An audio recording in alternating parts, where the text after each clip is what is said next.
Well, guys, that was rough. Normally I don't do videos like this where if I'm not at the game, there's normally no video.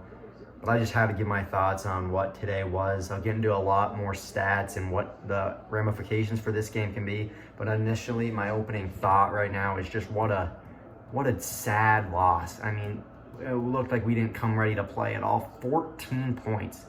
The Grizz, just their offense has so many problems, guys. And last week against Ferris State, when you only scored 17 points against a Division II team, we've been talking about all week, okay, this is not a regular Division II team. This is the national champions. And to only score 17, yeah, it might be Division II, but they're a good defense, probably the best defensive line we're going to face.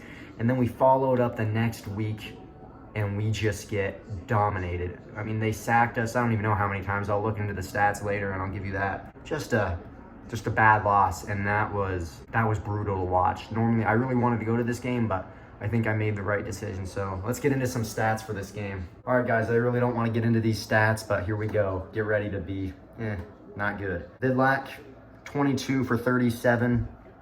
Not bad, but the big play of the game, guys, if you were not watching, Grizz were down 21-14 at halftime. We got the ball to begin the second half. We were driving down the field. You got to think about the 50-yard line, and Vidlac throws an interception. They go down the field, and they score, and it was at that moment you feel like all the momentum just switched, and at that point, it was game over with the way our offense was playing. As for the receiving, not much to talk about. Keelan White, our basically only bright spot of the game, easily his best game as a Grizz, 9 receptions for 92 yards. Aaron Fonts had his first touchdown of the year. The tight ends did not catch a pass. That's got to change. Just overall, not the best game by the receiving, but at least we threw the ball more. I guess we kind of had to because we were down, but at least we were kind of passing the ball good. Not really, but in terms of running game, this is the biggest question mark I have coming from this game. And normally I'm mad at the end of games. Today, I'm just really confused. I just don't know how we just played that badly. I mean, you talk about the running game, our strength all year long. We had 31 yards rushing. The biggest story, though, is not even how many yards we had rushing. It's who had the most rushing yards. Not Eli Gilman,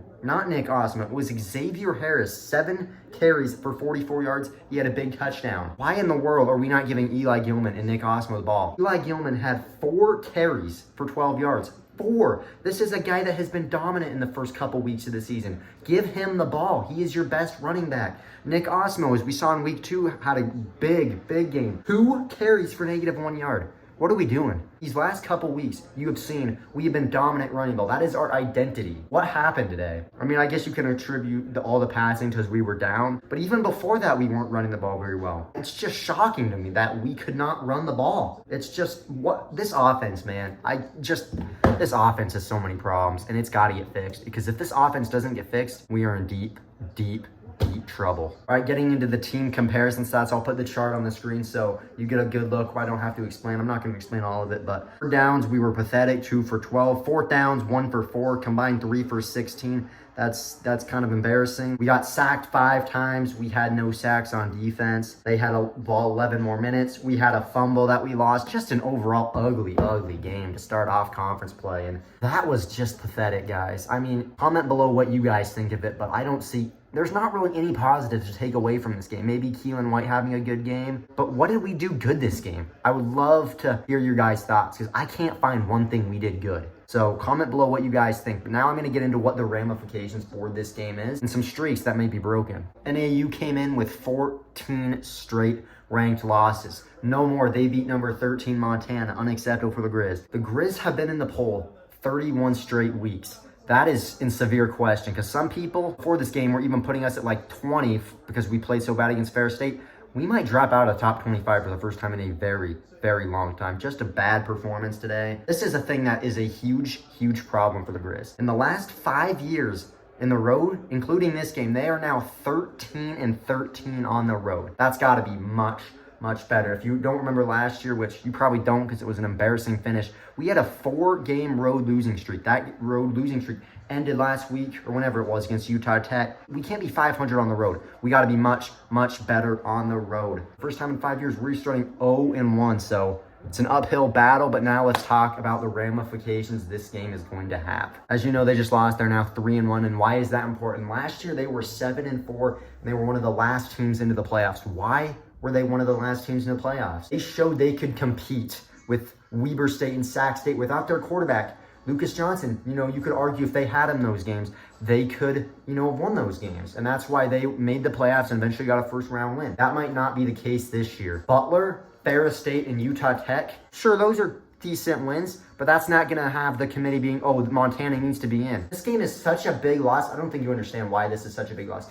Let's take a look at the Grizz schedule for the rest of the year. Next up for the Grizz, they take on Idaho State next week in Missoula for homecoming. They're 0-3. Currently, they're with Northern Colorado. Last time I looked, it was 14-7. So if they win that game, they're going to be 1-0 in conference. Northern Colorado is not very good, but Idaho State is also not very good. We're going to obviously win that game.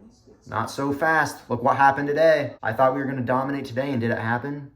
No. With this loss, you can't take anything for granted now. The Grizz, they can't lose one of these games. Idaho State, you better not lose to Idaho State. You know why? Look who they play next. At UC Davis. UC Davis is a top 15 team. They play Eastern tonight. It'll be interesting to see how that goes. That could be a really tough matchup on the road. As I said, we struggle mightily on the road. That might be a loss. So let's say we do lose that game. Now we've got 2 losses. Let's see, who else do we play? Idaho, Sacramento State, and the Bobcats. At this point, with the way our offense is playing, I'm not sure we can beat any of those teams. Idaho's on the road, Sac State's at home, and then the Bobcat game is at home. But right now, the Bobcats would probably run all over the defense, and we probably couldn't move the ball. Sacramento State and Idaho just got into a battle today. Idaho prevailed. Both have FBS wins. I don't think we could stop them. I don't think we could do anything against them with offense. We lose those 3 games, guys, sitting at 4 losses. Excluding those losses, we have to win Idaho State. These are our have-to-win games. Idaho State, Northern Colorado, Portland State. We have to win those games, 2 of which are on the road. We have to beat the Bobcats, Sacramento State, or Idaho. Because if we lose those 3 games, we're going to be sitting at 7-4 with those 4 losses. What win gives the committee a reason to put us in? What win is impressive? Would you put this team in the playoffs? Win against Butler, Utah Tech, Ferris State, Idaho State, Northern Colorado, Portland State, and UC Davis. With losses to Idaho, Sacramento State, the Bobcats, Northern Arizona, who we lost to today.